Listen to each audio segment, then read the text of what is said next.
Ovaj dečko nije normalno dete, on se vama smeje, vidiš li svete? Da li je namerno skrenuo s uma ili ga đavo tera sa druma? Kaže desnom anđela drži čvrsto, da sa đavolom priča po ceo dan i da ga ponekad pipne levim prstom, pa posle nema miran san. Reče da neće izdržati mnogo, đavo nam kaže svima preti. Ovaj put zvuči opasno i strogo, sprema propast celoj planeti.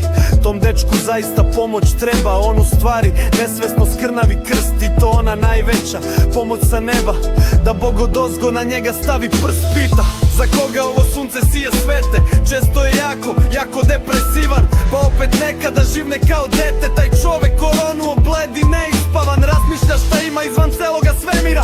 Tvrdi da večnost krije sve tajne, prolaznost vremena ga sve više nervira. Žali što će umreti on i njegove filozofije sjajne.